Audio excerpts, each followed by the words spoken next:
everyone to this episode of the CDCI Connects podcast. I am your host today, Dr. Valerie Wood, and I am a research assistant professor at the Center on Disability and Community Inclusion. And I am so happy to be joined today by Amy Wheeler-Sutton and Lindsay Howman. So let's start with you, Amy. Could you introduce yourself? Yeah, I'm Amy Wheeler-Sutton. I'm the co-director of the BEST project, which stands for Building Effective Supports for Teaching. And we are housed at the Center on Disability and Community Inclusion at UVM. We're fully funded by the Agency of Education to do training and coaching and technical assistance for supervisory unions, districts, and schools. For them to be able to better support the social, emotional, behavioral, and mental health needs of Vermont students. I used to be a school counselor in a school that was implementing positive behavioral interventions and supports, or PBIS. So Lindsay, could you introduce yourself? Yes, hi. My name is Lindsay Hallman. My pronouns are she, her. I am the executive director at Up for Learning. That stands for Unleashing the Power of Partnership for Learning. We are a nonprofit based here in Vermont. Our office is in Vermont. We work with schools, elementary, middle, and high schools throughout the state. And we also work with schools throughout the country, along with organizations that we partner with. Our organization really focuses on three things. The why is that in order for schools to really change and meet the needs of all young people need to be at the table to have a say in their educational journey. And so that is what we call youth adult partnership. Our what is whatever the schools, we facilitate a process. So it's whatever the schools or districts are focusing on as their lever for change. And how we go about that is through youth participatory action research. So all of our youth adult teams engage in YPAR, youth participatory action research, to make change in their school communities. And our office is in Montpelier, but we work, like I said, throughout the state and throughout the country. And a lot of our work is focused on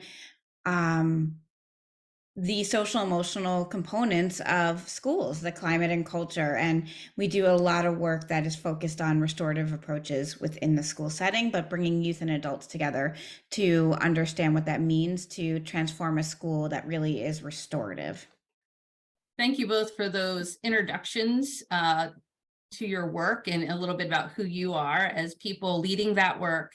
I just want to take a moment to express appreciation as we've had the opportunity to work together. I've really learned a lot from both of your teams about thinking about what does youth adult partnership look like and how we can be infusing more of that in the different efforts that are happening around the state in different areas. And then thinking about what I've learned from the BEST project and the PBIS implementation, and thinking about the relationship between what's the kind of knowledge and skill base that our teaching professionals need to be able to engage in that work with students in the most positive and affirming way possible. So thank you all for the great work that you're doing. Because we are at the Center on Disability and Community Inclusion, I did just want to dive a little bit more deeply into how you see your work touching on issues related to disability, and in what ways does your work help elevate or meet the needs of people or students with disabilities. So Amy, let's start with you. Yeah, so while PBIS is for all students and to help the educators to support all students, the systems and data and practices that are implemented as part of PBIS particularly support those who have or are at risk of having social, emotional, or behavioral challenges, or those with disabilities. And so as we are doing all of our work, we're really thinking about how can we best design environments that are going to be inclusive for all students, and particularly those who have disabilities. And thinking about our, connection with Lindsay's work and with their sort of approaches, As we've kind of evolved over the past few years, we're really thinking about how we can infuse restorative principles into all of the training and coaching that we do, and really thinking about how student and staff and family voice can be elevated and at the forefront of what we're doing, so that things are being done with others rather than to or for them. We also help schools think about the alignment and integration. Like you mentioned, there's a lot going on in schools right now, lots of different efforts and projects and work, and thinking about how all of those can be aligned. Great, thank you. You shared a lot. There's a lot to unpack there, and you're starting to touch on some of the work we did together. But before we dive more deeply in that, Lindsay, could you just talk a little bit about UP's role in helping to meet the needs of people and students with disabilities? Yeah, so at Up for Learning, one of our core values is that we believe that educational equity is a basic human right. And so for us, that means ensuring that there is inclusivity and accessibility in every aspect of a school, of school life. And as a former educator, I was a middle level educator for 15 years. In inclusivity and accessibility and equity were really at the center of everything that I was thinking about. Because because we know it up, and I knew as an educator that if I center those components, then everyone is gonna, be able to access their education, and it will be engaging. And hopefully it will allow for success for all young people. So if we really center inclusivity and accessibility, that means that everyone benefits ultimately from that experience. When we work with school teams, we really so work hard to support the adults on the team before we even begin to think about how they can create a representative team that is reflective of their entire school community. And even once we get going with our work, we ask the question to the youth and adults, who's at the table and who's not at the table?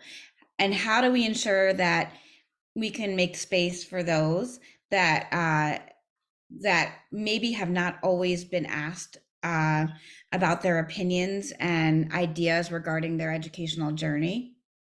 And so that is a question that is always on our minds as we are doing this work throughout the entire cycle with teams is how do we make sure that the voices that have not historically been heard, how do we bring them to the center of this work, or to really amplify those voices? Great, thank you. And then I'll just share my role on the projects that we worked on together was as the evaluator. And as I've had time to reflect on what we learned from the work we did together, my lens is really systems improvement and what does it take to create a more inclusive, equitable system that allows all people to thrive and experience positive outcomes. And it's kind of the season where kids in the public school system recently brought home report cards, and I was thinking about the grading system and this kind of idea, like, it's not if a student is quote failing, it's not really the student that's failing, it's the system that's failing. That system has failed to engage that student in appropriate ways that tap into their natural curiosity, their natural motivation for learning. And so I have so much appreciation for the work you're doing and thinking about how you are contributing to systems change so all students are kind of in a supportive educational environment.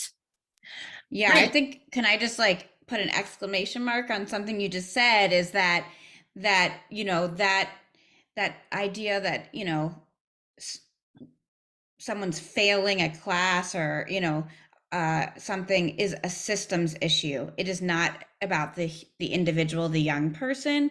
And yet at the same time, our young people are receiving those messages, and therefore they are then holding that piece, which is so much bigger. It should be so much bigger than them feeling that they either shame or failure, or or frustration or whatever those feelings are, that's then what we see as a reaction to the system, right? So what we're trying to do as a team is change that, so that those kinds of, that we understand what are the things that need to happen in a system in order for young people to not ever feel that they are a failure, because really that is the report card for the system.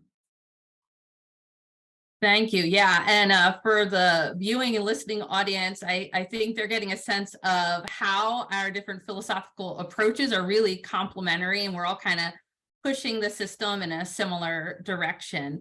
But let's kind of bring it specifically to the RISE VT project. So that is an acronym, which stands for the Restorative Approaches Implementation for School Equity in Vermont. So the acronym, the approaches was not capitalized, which from a grammatical perspective was maybe not great, but we wanted an acronym that would make sense for us. Let's do a little jargon busting just to level set for the audience. So Lindsay, I'd love it if you start off and I'll ask this question of both of you, because I think you both have slightly different things to add here. How would you define restorative approaches? Yeah, it's a great question. So restorative approaches, sometimes people hear restorative justice, restorative practices. I like to think of it under the umbrella of restorative approaches, because it is an approach. It's a paradigm shift.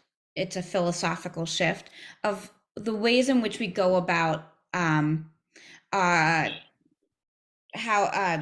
I would say our daily life, but when we're thinking about the educational system, it's a real shift in how we approach everything from behavior to relationships to curriculum to policies to the structures and schedules. So when we kind of take this new way of looking at a school from a restorative lens, where it's about this concept, as Amy shared earlier, this concept of with instead of doing to and for, we look at it with a new framework, that what would it look like to develop really strong relationships where people feel like they are in community with one another, so that they are in a community that cares about them, that knows their name, face, values, and stories.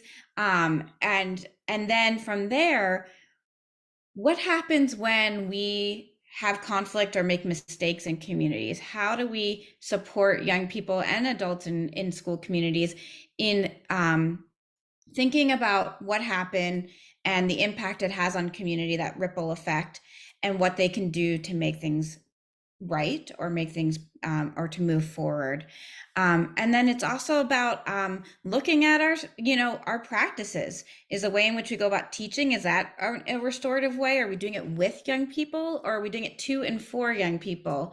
Our policies, are they about to and for and kind of punitive and following, being compliant, or are we asking young people to develop the skills to have agency, to feel empowered, to understand how they can access an engaging education? So sometimes I think restorative approaches gets lumped with restorative justice, but that's just one element of it, is around how do we create different systems around what we might call discipline, that really center relationships, that center a young person repairing relationships with themselves, with others in their community. But it's so much more than that too. It's not just about when things go wrong. It's about really kind of looking at a school through a very different lens, and what would happen if every step along the way, it was about seeing each other as full humans and centering relationships and getting to understand what each of us bring as strengths, but what are our challenges and opportunities for growth, and supporting one another in that way. I'll pass it over to Amy to add to that definition, because that was a lot. Yeah, I don't know if there's anything to add. But for us, I really think about, a whole school approach that's really taking a proactive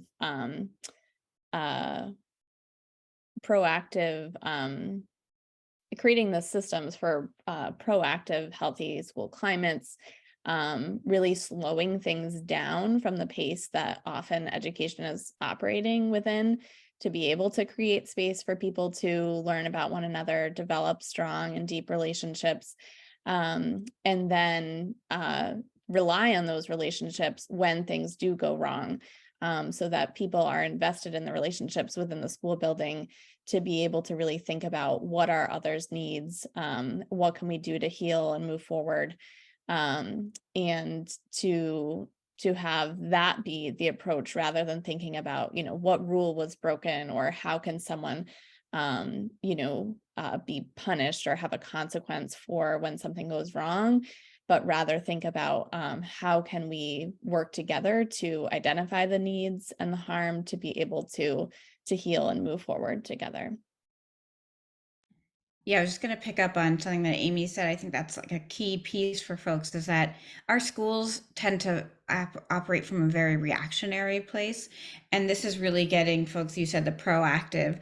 How do we build stronger communities? How do we make a climate and culture so that when you walk into school, it feels good, right? And I think we've all had experiences where you've walked into a place and and it feels really good to be there and in a school where it feels joyful and there's engaging learning. But we've also had the experience where we've walked into places and it doesn't feel that way, that it feels it just, you get kind of that gut feeling, or you can feel kind of that the climate and culture doesn't really feel joyful and connected. And so we're really, the goal is to support schools, like Amy said, that whole school approach in building those proactive practices and skill set. And it's a mindset shift. So our mental models, many of us who are adults, we did not function, we did not grow up in a system that was restorative. And so it takes a lot of time to change those mental models. And so that is the paradigm shift, that you really need to take that time, as Amy said, slow down to really start to practice a different way of being.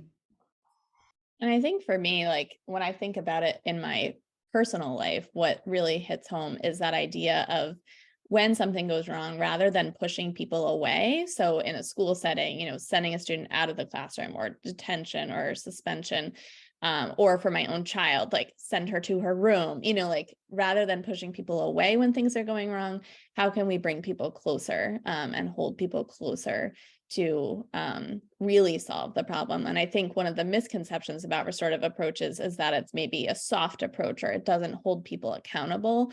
And I think the biggest aha for me was like, people are actually having to work harder to be held accountable than when they're simply pushed away and, serving a in-school suspension or an out-of-school suspension, and then they just arrive back and nothing has changed.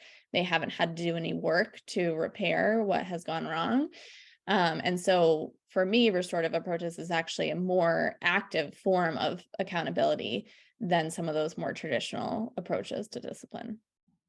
And I would just add also another piece to that too. I totally agree. And our many ways, our traditional system, the punitive discipline system, or our ways of just kind of transitioning from one class to another, it creates a cycle for young people. And one thing that is really at this that's important when you're learning about a restorative approach is really looking at the neuroscience, the brain-based research around it.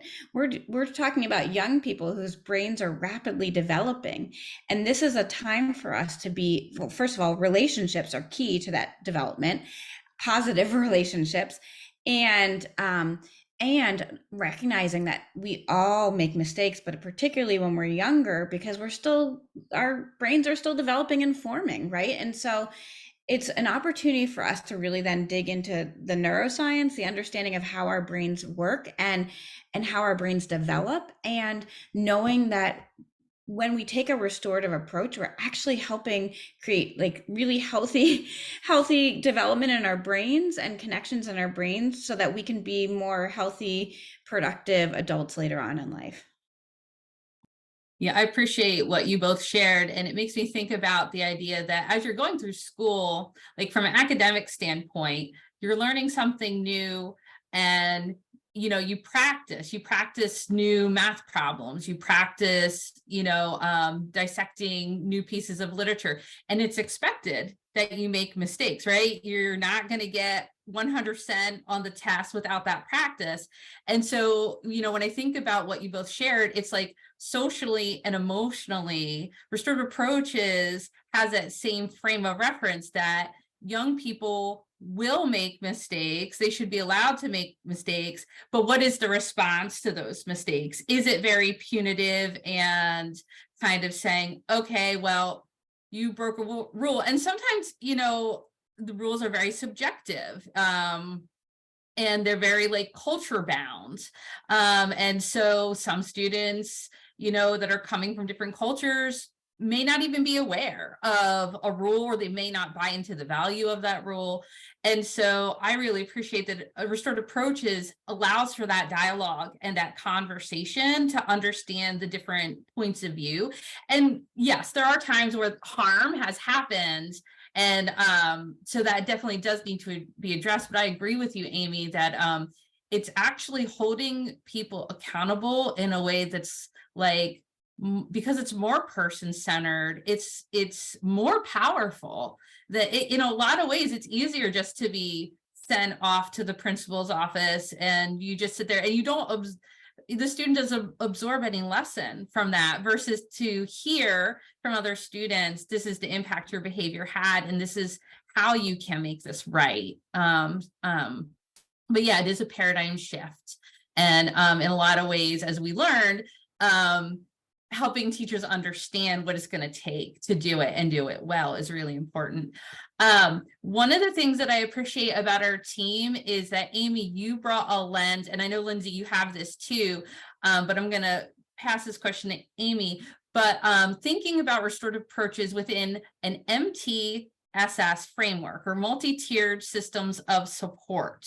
So you're kind of our resident expert on MTSS at CDCI. Could you tell us a little bit more about what a multi-tiered system of support is, why it's important, and how it relates to restorative approaches?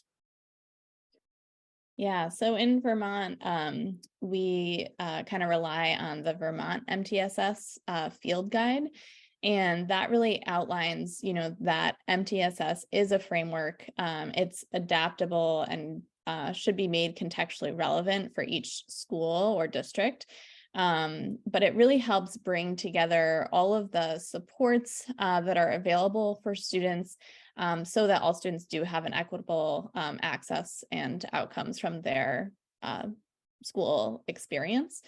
And so really thinking about what systems need to be in place, what data should schools be looking at to know whether they are seeing success, how can they approach things from a perspective of continuous improvement, and really thinking about and examining areas that are places for growth within the school.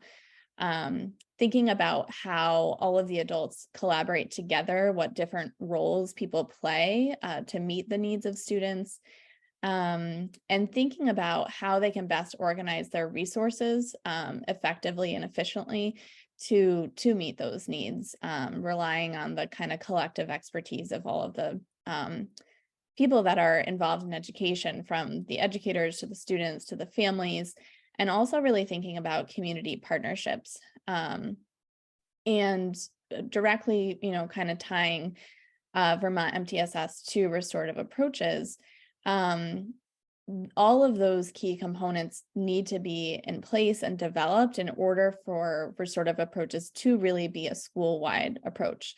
So we know there are some schools where individual teachers have been trained in kind of implementing the practices side of restorative approaches. And that's great, that teacher is going to have a positive impact on the students that they touch. But in order for all students to really experience kind of what Lindsay's talking about this, kind of transformation of education to be coming from a restorative approach, it really has to have this kind of systems wide framework and perspective to be able to make change in that way. And then I think the other kind of key piece of MTSS is that every student gets the level of support that they need. So for restorative approaches, we would hope to see that all students are experiencing a restorative approach in all of the ways that Lindsay mentioned, in the design of the schedule and the curriculum, in experiencing those proactive community building circles at the universal level, and also at the staff level. So having opportunities for staff to slow down and create space and come together to learn more about one another. And then when those, challenges do occur and things do go wrong, how can we amplify and intensify the supports that are provided for students, to be able to get at what needs to be repaired? And then in the most extreme cases, when, students have needed to leave the building, whether it's for an alternative placement or an out of school suspension or something like that, how can we make sure that they are reintegrated into the school community in a way that is supportive and reflective of all of the needs that are at play? And I'll turn it over to Lindsay to add anything I might have missed about that kind of connection between MTSS and restorative approaches. I really don't think you missed anything. I would just say that I would just say for anyone, our listeners out there, that one of the most important components is that you people don't look at these things as separate, like restorative practices or what restorative approaches, MTSS,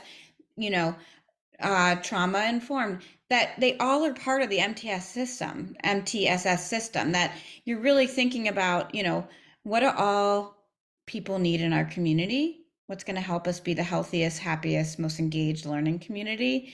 And then from there, you're looking at then individually what individuals need to and for them to be successful.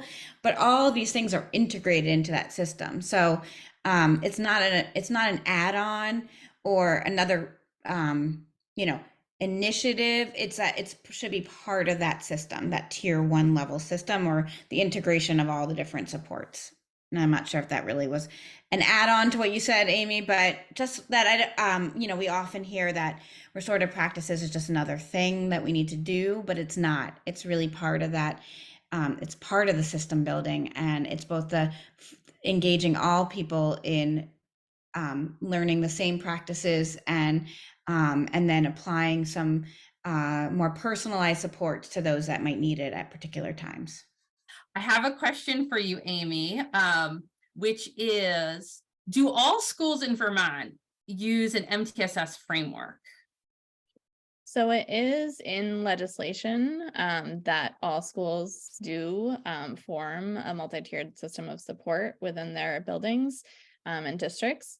And I think different districts and schools are in different places in terms of their sophistication with MTSS, but that is the kind of design and hope of Vermont education, is that all schools are engaged in multi-tiered systems of support. Thank you for sharing that. And it sounds like a really valuable framework that they can utilize to help organize their efforts and kind of make sure that there's collective efficacy, that everybody's kind of working in the same direction towards shared goals. So let's talk specifically about the RISE VT project. Again, just to repeat, that acronym stands for Restorative Approaches Implementation for School Equity in Vermont. This project was funded by the Vermont Agency of Education.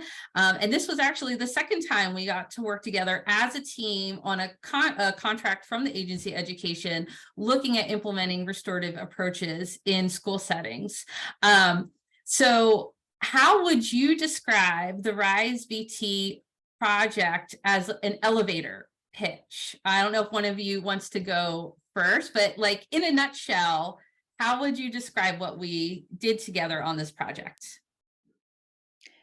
Well, I'll try my elevator pitch, and then I want to back up a little bit. Is that okay? Sure. So, okay, in my elevator pitch, the goal of this project was to work with schools or school districts that had already that were already on their journey to implement restorative approaches in schools, or to deepen their learning around restorative approaches in schools. So in this particular RISE VT project, we looked at 4 different sites around the state, geographically diverse, We had an elementary school, we had a K-12, we had a middle high school, and we had a large system, and pre-K-12, Burlington School District. And the goal was to take each site where they are, partner them with a coach from the Restorative Approaches Collaborative that I'll get to in a moment, and then and support them, kind of not taking them back, but kind of assessing where they are. What have we done so far? Where are we at? What are our goals? And helping to support them in moving this work forward, while also ensuring that young people are engaged in that work as well with their adult partners. There was also, as part of this project, we recognized that we were only working very closely with 4 sites, and that there's a lot of different levels of understanding around restorative approaches in Vermont.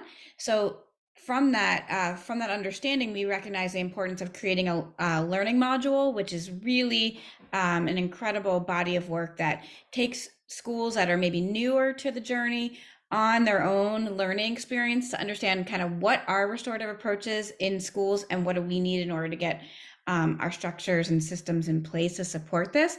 And simultaneously, we worked with a filmmaker to create stories of Vermont schools that are doing this work. Yeah, I think you covered it all. I just wanted to point out the kind of reason we selected sites that were already on their journey was recognizing the kind of limited capacity that schools and districts have right now, still due to the ongoing impacts of COVID, and wanting to select sites that were kind of well positioned for success this year, knowing that as we continue to move on past COVID, more and more schools and districts will kind of be ready for this work. And so we positioned those modules to be available as schools are starting to explore and look at their own implementation and the prospects in their school to be able to utilize those resources that kind of live beyond the time frame of this grant. And then we also formed a community of practice with the 4 sites so that they could come together throughout the year to learn from one another and talk about any challenges, and also develop some shared understanding through content delivery of some maybe new practices they weren't aware of, or new tools to help them grow in their work. Great. Yeah, thank you for adding that. So just to summarize, the Rise VT project, we had the 4 different sites that we were working with. They had teams that we were working with to engage in this work. We connected them. Many of them already had coaches that they were connected to your point. If they didn't, we connected them to a coach. They were part of a community of practice where we pulled them together to learn from each other. There was the videography and documentation work that was happening that helped them have a story of their school and their journey that can be part of a showcase of this work in Vermont for their own learning, also for the larger community viewing. And we have the modules. So those are the different components of the project. And so now that you've had some time to reflect on the work together, what did we learn? What would you want to highlight for those that are viewing or listening in terms of what we learned from the project together? You can go first. Go ahead, Amy.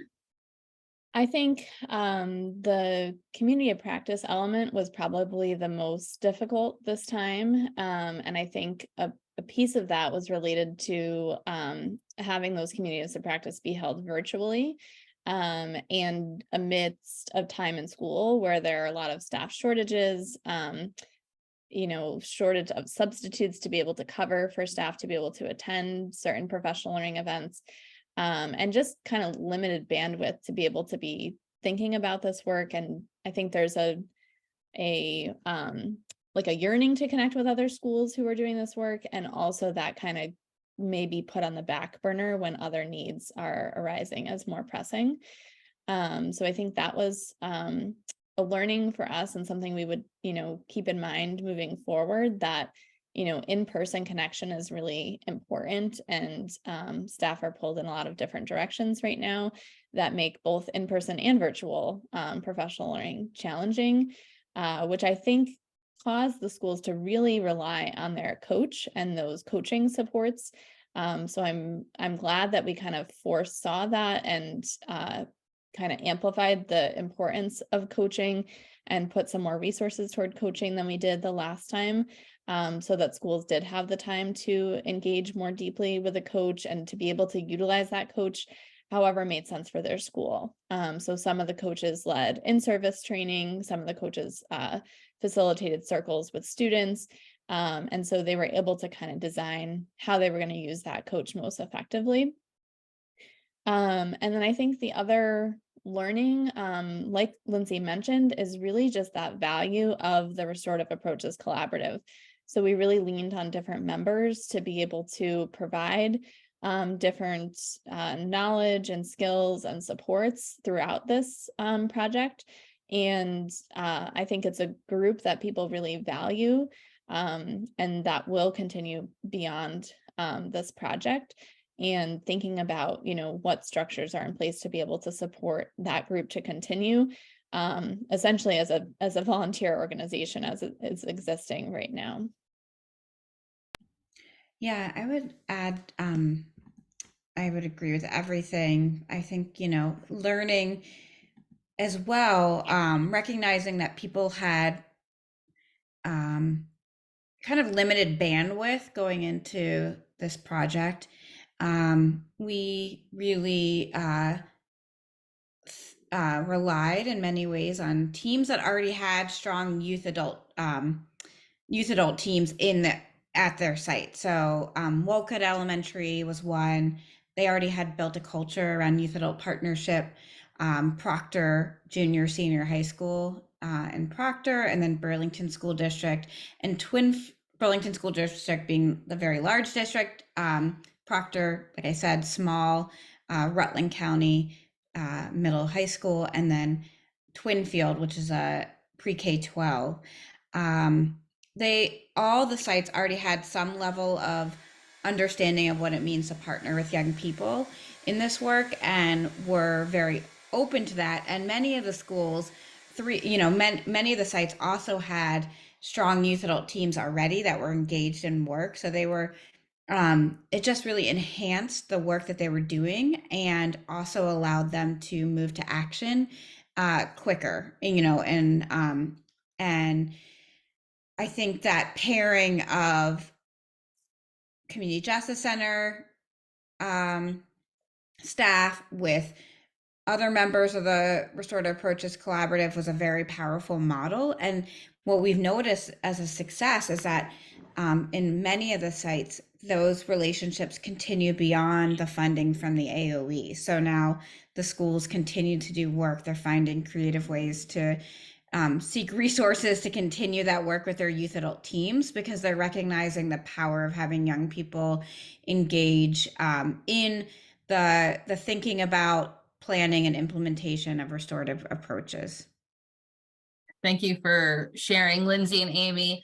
I'll just add a reflection that one of the learnings I took away is we really mean it when we say to do this work well. You need to ask people to slow down and focus on the relationship building. And I think about the various different relationships that we're forming. So some people were forming relatively new relationships with their coaches. Some teams were at different places with their youth adult partnership. And so if youth adult partnership hadn't already been established at a site, what was kind of the work that needed to be done with the adults and the youth separately before bringing them together, kind of level setting expectations. And then, just the process for the different sites to connect with one another. And, the point you shared, Amy, was the timing of it all was that schools and the people that were participating it felt like they were more stressed than they ever had been. And so at the same time that we're saying, please like slow down to focus on this work and focus on the relationship building, they're getting a lot of pressures to multitask, to literally try to like be present in a meeting, but also attending to a student crisis and kind of coming in and out of conversations. And so there's no real solution to that. But one of the things we did put in the final report was for school professionals and really their administrators to think about, if you have a team that's eager to engage in this work, and again, I think it does go to that like systems approach, what are the supports that can be put in place to really release that team from their day-to-day duties to be present in the activities of the project? Because that's how, when they can fully attend to the, you know, the activity, whether it's, we frame it as a learning activity or just like a relationship activity, which is still a form of learning, that split attention is so hard for anyone to manage. And so that's how they bring it back to their site. Yeah, I think that's like, I just want to like put an exclamation point on this, that idea of time. I always think of like the comparison of like, there was like the slow foods movement where people, I don't know if it's still a movement, I'm sure it is, but there is a lot of attention on like, what are we putting in our body? Our bodies are what get us up and moving every day. It's what gets us, you know, engaged in life. And like, what are we putting in to help nourish those bodies? And so if we think about like the body as the container, well, the school is the container. What are we putting into those schools to really nourish and support engaging and joyful learning environments? And so it's the relationships. It's not the math curriculum. It's not the, you know, the really cool science lab. It's the relationships. It's like, we need to nourish the relationships. We need to slow down and think about the relationship, building those, taking time to really tend to the relationship, getting to know young people and getting to know each other as adults, colleagues too, in order to have a healthier system. So like the body system, you focus on the food going in, slowing down. In the school system, you focus on the relationships, slowing that down so that you can put more time into relationships. I love that comparison, Lindsay. Thank you. And I think it leads nicely into our next question, which is, what was the most surprising thing you learned from this project? And it could be a personal reflection, or it could be, you know, something related to the outcomes we looked at. So it's meant to be a broad question. What's the most surprising thing you learned? I don't know if it's the most surprising, but something that was kind of an aha moment for me was recognizing that the videography component, the documentation, didn't need to just showcase, you know, exemplars or like when this is really well implemented and kind of what schools are striving for, but that it actually would be more powerful to kind of embrace the difficulties and the challenges that schools come across. You know, what have they done to overcome them? What challenges are they still experiencing? And give that kind of full picture rather than kind of presenting a rosy image of, you know, a perfect implementation, which doesn't exist. And I think that our videographer, Ned, was really able to get at that and to be able to kind of show both some really great successes and also where the kind of pain points are. So that was really helpful for me to kind of reframe, you know, videos don't need to just be, you know, kind of this clean, polished version of what things could look like in schools. So I was wondering, what do you both see as some of the wider implications of this work together? What do you see as some of the real world impacts? I'm hopeful that out of this particular project that more schools will now have access to these really rich resources, the module, the videos, the report, the directory of practitioners. And so once you can start to see stories and hear stories, and you think, okay, yeah, this, I too can do this, or we can do this together as a community. So I'm hoping it's, in many ways like a movement building, and that schools are really taking some time to think through. It's been the past couple of years have been incredibly challenging for schools and school systems. And how can we continue to support schools in taking that time to focus on relationships and each other and community? Because that's the only thing that's going to build our health as a system, right? And so I'm hopeful that kind of like this will like light a spark for others, and that they can learn from schools that are right down the road from them or in other parts of the state, and that we'll have more and more schools engaging in this level of work. There are a lot of other schools that are already on their restorative journey, and so it'd be great to just continue to network schools together to continue that like idea of a community of practice, so they can learn from one another. Amy and I both served on the Act 35 task force, which was tasked with creating a report with recommendations for ways in which to go about reducing and or eliminating exclusionary discipline in schools, and a couple other things too.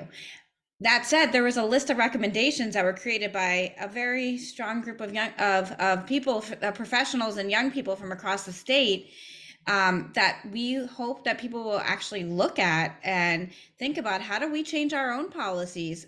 I'm not, even if it's not state level policy change, but local policy change. And that we are seeing systems. One of our schools districts, our site's Burlington School District, they use the Act 35 report of recommendations to create a restorative code of conduct. And I think that's a model for other schools to look at. So learning from one another, okay, what is a restorative code of conduct? What would it look like to really reimagine what our code of conduct could be from a restorative place? So I'm hoping that more and more policy change will occur, and we'll see more and more restorative codes of conduct and restorative policies in place, so that so it's not just practices that are happening in pockets in schools, but that it's really a systems level approach. Great, thank you, Lindsay. Amy, any reflections you want to share? Yeah, I think it's going to be important moving forward, thinking about how we can help schools think about this in a streamlined approach. Like Lindsay was saying, like, you're not adding on restorative approaches, or you're not doing this instead of doing something else. And something that keeps coming to mind is the work around community schools in Vermont, and thinking about how we can help amplify that work and think about embedding restorative approaches and practices into the work that those schools that are working on community schools work right now, how they can think that through and then be models for other schools in the state to be moving toward that community schools approach. And so that's kind of keeps coming to mind about how we can increase our involvement there. Yeah, because one of the pillars that is also unique to Vermont of the community schools model is safe, inclusive, and equitable learning environments. And this is really fundamental to that work. So again, it's not about like this piece here and this piece there. It's about looking at it as an integrated systems approach. And I agree with Amy that I think that's an area that we can really leverage around community schools and the model to create schools that really support all aspects of their community. Thank you both for sharing. And when I think about the real world implications, I agree with you both that the need for this kind of work and this kind of approach, it's only going to grow.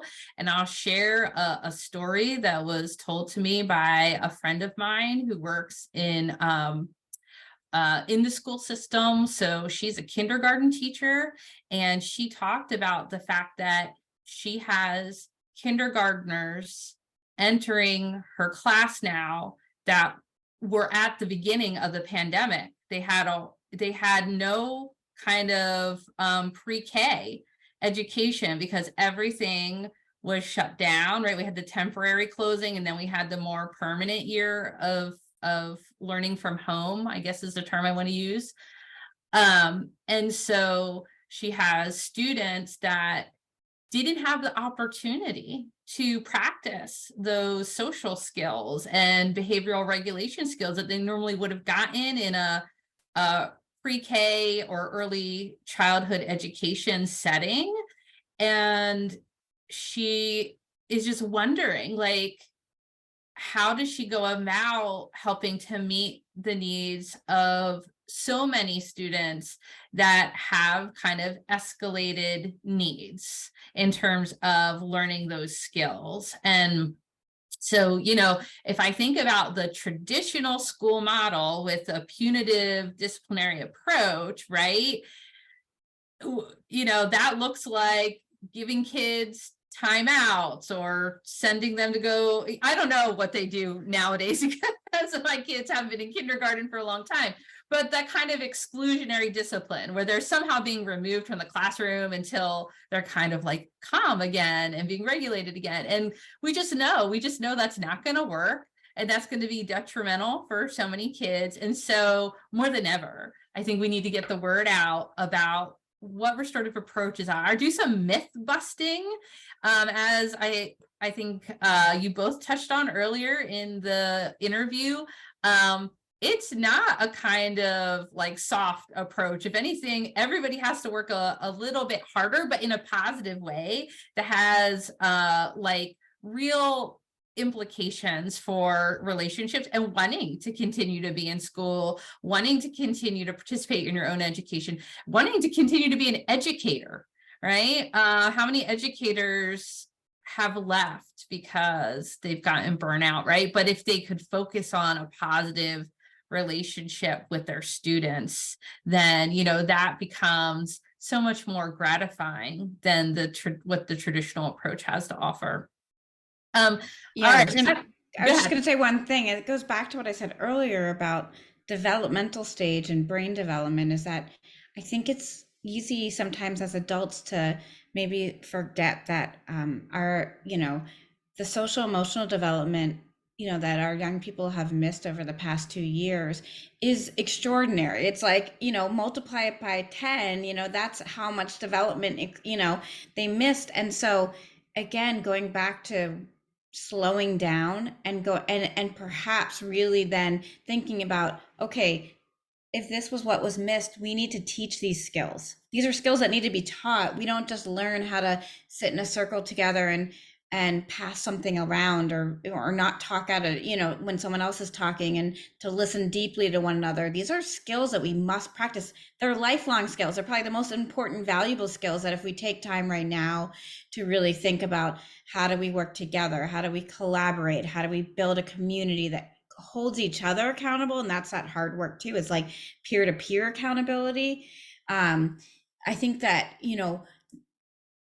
that's going to pay off so much more down the road if we can just kind of take a step back and say, like, what is missing right now? What have our young people missed in their development just because of the nature of our world right now, and let's take some time to really learn and practice those skills so that they can be successful human beings. Yes, I exclamation point on that too, Lindsay. And so if we do a little visioning towards that future that we want to imagine together, thinking big, what are your hopes and dreams for restorative approaches in our state?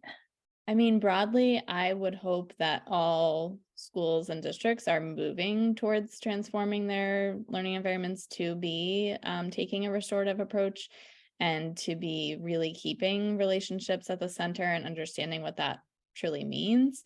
And I think what's going to get us there is a really sustained focus on this work. I think what we've struggled with the past few years is kind of,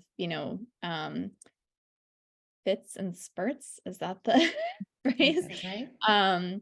Where we've had some momentum and some resources to be able to devote to this work, and then some lulls. And I think in order for schools to really make growth and to be able to sustain their focus on it, I do think there needs to be a statewide focus on this work with sustainable funding sources so that this work can continue. And I think what we know about implementation science is that these kind of 1 year, one-off projects, while useful, are not going to lead to the type of outcomes that we're looking for our schools. And so thinking about how can we take a statewide approach to this so that all of our students can benefit from this transformation. Yeah, I would just say ditto to that. And my hope and dream would be that like every school is using a restorative approach in their schools, and is on the journey in some aspect, in the next year, 2, 3, 4, 5. But just like Amy said, this is long-term work in order to have sustainable systems in place, and to change a system that has been operating in a particular way for 100+ years, right? And so to reimagine or transform a system, it takes time. So there needs to be resources in place and time for school communities to really dig into this work. And so that would be my hope too. I always say, like, you don't want your child or your nephew or whoever to have to be lucky to get like the teacher who has these skills, Right. or the school who is taking this approach. All students in Vermont should have equitable access to schools that are safe and inclusive and equitable. Great. Well, are there any closing thoughts? Thank you, Valerie, for letting us have this space. Yes, thank you for being here today, Lindsay. Amy, any closing thoughts? I don't think so. It's just been kind of nice to reflect on the whole process and see where we might be headed. Great. All right. Well, thank you for your time today, and to our listening audience, we'll see you next time. All right. Thank you, everyone.